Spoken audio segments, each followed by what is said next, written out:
আসসালামু আলাইকুম। লাইভের শুরুতেই আজকে কুয়েট ক্যাম্পাসে ছাত্র দলের যে সন্ত্রাসী হামলা তার তীব্র নিন্দা এবং প্রতিবাদ জানাচ্ছি। এই 24-এর নতুন বাংলাদেশে কেউ যদি ছাত্রলীগের মতো আচরণ করে, কেউ যদি আবারও নব্য ছাত্রলীগ হয়ে ওঠার চেষ্টা করে, কেউ যদি ইনবক্সে এসে ছাত্রলীগের মতো হুমকি দেয়, কেউ যদি ঢাকা বিশ্ববিদ্যালয় সহ বাংলাদেশের ক্যাম্পাসগুলোতে আবারও সেই ছাত্রলীগের কায়দায় হামলা মামলা শুরু করে, তাহলে তাদের পরিণতি একদম ছাত্রলীগের মতোই হবে। ছাত্রলীগের নেত্রী ভারতে পালিয়ে গেছে, কিন্তু তারা আসলে কোথায় পালিয়ে যাবে সেই অস্তিত্ব তারা খুঁজে পাবে না। দেখুন, আবারও বলছি, আমি বিএনপির বিরুদ্ধে নয়, ছাত্র দলের বিরুদ্ধে নয়, ছাত্র দলের যারা ভাইরা আছেন, গত 16 বছর আমরা একসাথে কাঁধে কাঁধ মিলিয়ে ফ্যাসিস্ট খুনি হাসিনার বিরুদ্ধে লড়াই করেছি, সংগ্রাম করেছি। তার মানে এইটা না যে ছাত্রলীগ যে কাজগুলো করেছে সেই সেম কাজগুলো যদি এখন ছাত্রদল করে, আমরা সেখানে তাদের পক্ষে অবস্থান নিব, তাদের বিরুদ্ধে কিছু বলতে পারবো না। এই ধরনের কোনো রকম বিবাহ বন্ধনে আমরা ছাত্রদলের সাথে আবদ্ধ হইনি। ছাত্রলীগ গত 16 বছর যে কাজগুলো করছে, ক্যাম্পাসে আবরার ফাহাদকে বুয়েটে নির্মমভাবে পিটিয়ে হত্যা করেছে, ঢাকা বিশ্ববিদ্যালয় ক্যাম্পাসে ডাকসুতে আমাদের উপরে হামলা করেছে, জুলাই বিপ্লবে কেমন করে কিভাবে মানুষকে নির্মমভাবে হামলা করেছে আপনারা সবাই দেখেছেন। যার পরিপ্রেক্ষিতে ছাত্রলীগকে, এই বাংলাদেশ থেকে ছাত্রলীগকে পালিয়ে যেতে বাধ্য করা হয়েছে। ছাত্রলীগের যে মা, আদর্শিক মা, জননী হাসিনা, খুনি হাসিনা, ফ্যাসিস্ট হাসিনা, সেও পালিয়ে যেতে বাধ্য হয়েছে। ঠিক একই কাজ, সবাই ফেসবুক লাইভটিকে শেয়ার করে দিবেন। বাংলাদেশের যেখান থেকে ফেসবুক লাইভটি দেখছেন প্রত্যেককে শেয়ার করার জন্য অনুরোধ করছি। ঠিক একই কাজ যদি আজকে ছাত্র দল করে, কিংবা ছাত্র শিবির করে, আবারও বলছি, ছাত্র দল করে বা ছাত্র শিবির করে বা ছাত্র অধিকার পরিষদ করে অথবা বৈষম্য বিরোধী ছাত্র আন্দোলন করে, প্রত্যেকের পরিণতি রিমেম্বার দ্যাট, প্রত্যেকের পরিণতি আবারও এই ছাত্র লীগের মতো হবে। কারণ এই বাংলাদেশে আমরা রক্ত দিয়ে যে লড়াইটা করেছি, রক্ত দিয়ে যেই 24-এর বাংলাদেশে আমরা বিনির্মাণ করছি, এই বাংলাদেশের কোনো ক্যাম্পাসে, বাংলাদেশের কোনো বিশ্ববিদ্যালয় ক্যাম্পাসে, বাংলাদেশের কোনো কলেজ ক্যাম্পাসে, কোনো শিক্ষাঙ্গনে, শিক্ষা প্রতিষ্ঠানে আমরা আর কোনো প্রকার সন্ত্রাসী কার্যক্রম আমরা দেখতে চাই না। যদি বৈষম্য বিরোধী ছাত্র আন্দোলনের ব্যানারে, বৈষম্য বিরোধী ছাত্র আন্দোলনের কোনো ছেলে যদি এই ধরনের কর্মকাণ্ড করে, আমরা এর বিরুদ্ধে রুখে দাঁড়াবো। যদি ছাত্র শিবিরের কেউ যদি গুপ্ত রাজনীতি করে, কেউ যদি ছাত্রদের উইলের বিরুদ্ধে গিয়ে কিছু করে, কেউ যদি সন্ত্রাসী কার্যক্রম করে, তার বিরুদ্ধে আমরা যেমন রুখে দাঁড়াবো, ঠিক তেমনি ভাবে ছাত্র দল যদি সন্ত্রাসী কার্যক্রম করে, যেটা আজকে তারা কুয়েটে করেছে, এই ধরনের কর্মকাণ্ড যদি তারা ঢাকা বিশ্ববিদ্যালয়ে করার চেষ্টা করে, এই ধরনের কর্মকাণ্ড যদি তারা বুয়েটে করার চেষ্টা করে, বাংলাদেশের কোনো ক্যাম্পাসে এই ধরনের বর্বর নিন্দনীয় কর্মকাণ্ড করার চেষ্টা করে, প্রত্যেকে ফেসবুক লাইভটিকে শেয়ার করে দিবেন। যদি চেষ্টা করে, আমরা তাদের বিরুদ্ধে রুখে দাঁড়াবো। আবারও বলছি, আমরা বিএনপির বিরুদ্ধে নয়। দেখুন, আমরা 24-এর বাংলাদেশে আজকে 2 দিন আগে এইভাবে বলছে, যারা জাতীয় নির্বাচনের আগে স্থানীয় সরকারের নির্বাচন চায় তারা হচ্ছে স্বাধীনতা বিরোধী। হাসিনার আমলে, এই খুনি হাসিনার আমলে 18 সালে যখন আমরা কোটা সংস্কার আন্দোলনের নেতৃত্ব দিয়েছিলাম, মতিয়া চৌধুরী সংসদে দাঁড়িয়ে আমাদেরকে রাজাকারের বাচ্চা বলেছিল। ঠিক একই কাজ শেখ হাসিনা এই 24-এ রাজাকারের বাচ্চা, রাজাকারের নাতিপুতি বলে করেছে। ঠিক তেমনি ভাবে আজকে বিএনপির লোকদের মুখেও শুনতে হয় যে কি যারা স্থানীয় নির্বাচন আগে চায় তারা রাজাকারের, তারা হচ্ছে কি স্বাধীনতা বিরোধী, মুক্তিযুদ্ধ বিরোধী।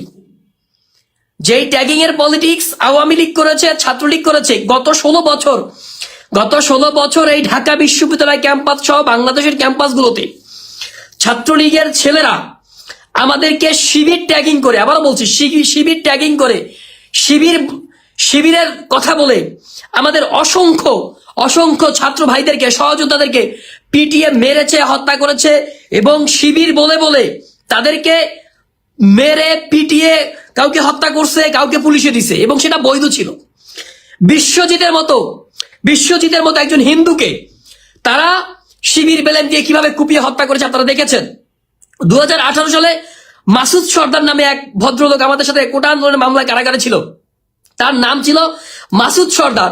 তার নাম মাসুদ সর্দার হওয়ার কারণে সেই লোক ছিল হিন্দু, তাকে বলা হয়েছিল হিন্দু শিবির, এবং তার সোনা চেক করা হয়েছে, তার পুরুষ লিঙ্গ পর্যন্ত চেক করছে সে মুসলমান নাকি হিন্দু। আমরা দেখেছি এই বাংলাদেশে আওয়ামী লীগ ছাত্রলীগ কিভাবে পাখির মতো গুলি করে মানুষকে হত্যা করছে, কিভাবে বিশ্ববিদ্যালয়গুলোতে, ক্যাম্পাসগুলোতে, কলেজগুলোতে মায়ের বুক কালি খালি করেছে, কিভাবে রক্ত ঝরিয়েছে। এই সোনার বাংলাদেশে, এই নতুন বাংলাদেশে আমরা আর দেখতে চাই না কেউ কেউ ছাত্র রাজনীতির নাম দিয়ে হামলা করুক। আমরা শিবিরের রাজনীতি দেখেছি, অনেকে বলেন শিবিরের গুপ্ত রাজনীতি করছে, শিবির এটা করছে, শিবির ওটা করছে। আমরা শুনেছি, আমরা দেখি না সরাসরি। কিন্তু এই 24-এর অভ্যুত্থানের পরে শিবির যেভাবে তাদেরকে মডিফাই করেছে, শিবির যেভাবে তারা হচ্ছে নিজেদেরকে ছাত্রদের কাছে জনপ্রিয় করার জন্য যেভাবে স্মার্ট পলিটিক্স তারা করছে, বৈষম্য বিরোধী ছাত্র আন্দোলন যেভাবে করছে, ইভেন ছাত্র দলও ঢাকা বিশ্ববিদ্যালয় ক্যাম্পাসকে আমরা দেখেছি যেভাবে ছাত্র দলের মতো যারা মাসেল পাওয়ার শো করে রাজনীতি করে, তারা কিভাবে ঢাকা বিশ্ববিদ্যালয় ক্যাম্পাসে ছাত্রদের মন জয় করার জন্য, ছাত্রদেরকে জয় করার জন্য তারা একের পর এক ধারাবাহিকভাবে তারা সুন্দর প্রোগ্রাম করেছে। আমরা তাদেরকে অ্যাপ্রিসিয়েট করেছি, আমরা স্যালুট জানিয়েছি। ইভেন ছাত্র দলের আমার ভাইয়ের আমি দেখেছি তারা ঢাকা বিশ্ববিদ্যালয় ক্যাম্পাসে পাখির বাসা পর্যন্ত বানাই দিছে, পাখিদের জন্য নিরাপদ ক্যাম্পাস করার জন্য তারা চেষ্টা করেছে। এই ছাত্র দলকে আমরা স্যালুট জানাই, সালাম জানাই। কিন্তু যখনই কেউ সন্ত্রাসী কর্মকাণ্ড করবে, সেদিন থেকে তার সাথে আমাদের কোনো সম্পর্ক থাকতে পারে না।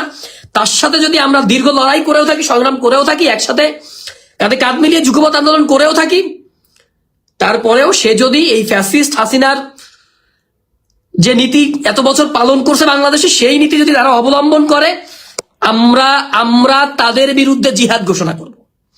কেউ যদি আওয়ামী লীগের বিরুদ্ধে, কেউ যদি ছাত্রলীগের বিরুদ্ধে, আওয়ামী লীগের বিরুদ্ধে কথা বলে এই দেশে ন্যায্যতা প্রতিষ্ঠা করে, আমরা তাদের পাশে দাঁড়াবো।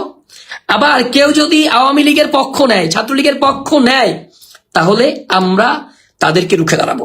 This is new Bangladesh. এই বাংলাদেশে আমরা আর কোন প্রকার আধিপত্যবাদ, সাম্রাজ্যবাদ, কোন প্রকারের সন্ত্রাসী কার্যক্রম বিশ্ববিদ্যালয়গুলোতে, ক্যাম্পাসগুলোতে আমরা আর সহ্য করব না। আজকে দেখুন, ছাত্রদল হামলা করেছে, সাথে সাথে বৈষম্য বিরোধী ছাত্র আন্দোলন, জাতীয় নাগরিক কমিটি, ঢাকা বিশ্ববিদ্যালয় সহ বাংলাদেশের সব জায়গায় অলরেডি প্রতিবাদ করছে। ছাত্র অধিকার পরিষদ প্রতিবাদ করছে এবং বামপন্থী সংগঠনগুলো তারাও প্রতিবাদ করছে, ছাত্র শিবিরও প্রতিবাদ করছে।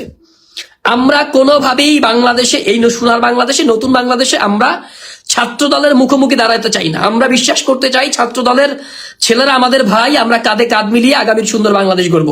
আমরা প্রতিযোগিতা করব, আমরা প্রতিদ্বন্দ্বিতা করব, কিন্তু আমরা প্রতিহিংসা করব না। আমরা মাইনাসের পলিটিক্স করবো না, আমরা প্লাসের পলিটিক্স করব। তো সেই জায়গা থেকে দাঁড়িয়ে ছাত্র দলের যে ভাইয়েরা আছেন, অনেকেই আমার পরিচিত, আমার শুভাকাঙ্ক্ষী, আমার ভাই, আপনাদেরকে করজোরে হাত উঁচিয়ে অনুরোধ করছি, আপনারা এই ধরনের সহিংস পলিটিক্স থেকে সরে আসবেন। বিভিন্ন জায়গা থেকে কি করবেন, বেগম খালেদা জিয়া এই জাতির ঐক্যের প্রতীক, তারেক রহমানের জাতির ঐক্যের প্রতীক, তারা যেভাবে দিক নির্দেশনা দিচ্ছে, যেভাবে আপনাদেরকে উজ্জীবিত করছে ভালো কাজ করার দিকে, আপনাদেরকে উজ্জীবিত করছে, এবং তিনি বলছেন যে আগামী নির্বাচন অনেক কঠিন হবে, সেই জায়গায় দাঁড়িয়ে আপনারা আল্লাহর রাস্তায় সন্ত্রাসী কার্যক্রম থেকে ফিরে আসুন, ছাত্রদের মন জয় করুন, সকলের মন জয় করে আগামীর সুন্দর বাংলাদেশ গড়ার প্রত্যয় নিয়ে আমরা সকলে কাজ করব, এই প্রত্যাশা শেষ করছি। খোদা হাফেজ। ইনকিলাব জিন্দাবাদ, ফ্যাসিবাদ নিপাত যাক। আবারও বলছি, কোট আনকোট, যদি কেউ ছাত্রলীগের ভাষায় কথা বলে থাকেন, যদি কেউ ছাত্রলীগের আচরণ করে থাকেন, যদি কেউ ইনবক্সে গালি দিয়ে, হুমকি দিয়ে, মামলা দিয়ে, হামলা দিয়ে ভয় দেখানোর চেষ্টা করেন, কিংবা ঢাকা বিশ্ববিদ্যালয় ক্যাম্পাস সহ বাংলাদেশের কোথাও হামলা করার চেষ্টা করেন, ছাত্রলীগের আপনারা তো সংখ্যায় খুবই কম, আপনারা সংখ্যায় খুবই কম। ছাত্রলীগের সংখ্যা এর চাইতে হাজার হাজার গুণ বেশি ছিল। ঢাকা বিশ্ববিদ্যালয় ক্যাম্পাসে আমরা 25 থেকে 26টা ছেলে বা 30টা ছেলে লড়াই করছি, ছাত্রলীগ হাজার হাজার ছিল। দেখুন, শুধু দাঁড়াইতে যতটুকু সময়, জনতার পক্ষে দাঁড়াইতে যতটুকু সময়, জনতার নামতে কিন্তু সময় লাগে না। তাই ছাত্রলীগ হয়ে ওঠার আগে, ফ্যাসিস্ট হয়ে ওঠার আগে সাবধান হয়ে যান, জনতার ভাষা বুঝতে চেষ্টা করুন। যদি আপনারা ছাত্রলীগ হন, আমাদেরকেও ছাত্রলীগের বিরুদ্ধে যে ধরনের কার্যক্রম আমরা করেছি, ছাত্রলীগের বিরুদ্ধে যে ধরনের ব্যবস্থা আমরা নিয়েছি, আপনাদের বিরুদ্ধেও সেই ধরনের ব্যবস্থা আমরা নিতে বাধ্য হব, সেই ধরনের কর্মকাণ্ড করতে বাধ্য হব। ভালো থাকবেন। আসসালামু আলাইকুম প্রিয় দর্শক, আশা করি পুরো ভিডিওটি দেখেছেন এবং বুঝতে পেরেছেন। কথা বললেন মশিউর রহমান, সাবেক শিক্ষার্থী, ঢাকা বিশ্ববিদ্যালয়ের গণ অধিকার পরিষদের নেতা, এবং তিনি ব্যাপক জনপ্রিয় এবং খুবই নম্রভর্তভাবে তিনি কথা বলেন এবং বাংলাদেশের ব্যাপক জনপ্রিয় ব্যক্তিত্বের মধ্যে অন্যতম বা ব্যক্তিবর্গের মধ্যে অন্যতম।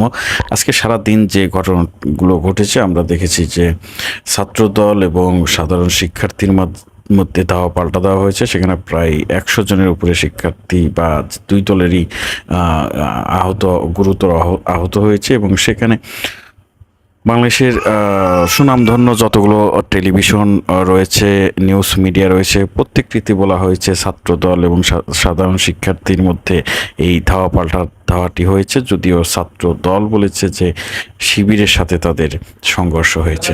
এই যে কথার দ্বিমত আমরা দেখতে পাচ্ছি, কমেন্টগুলো দেখলেই বুঝতে পারছি না আপনারা আসলে কি ভাবছেন।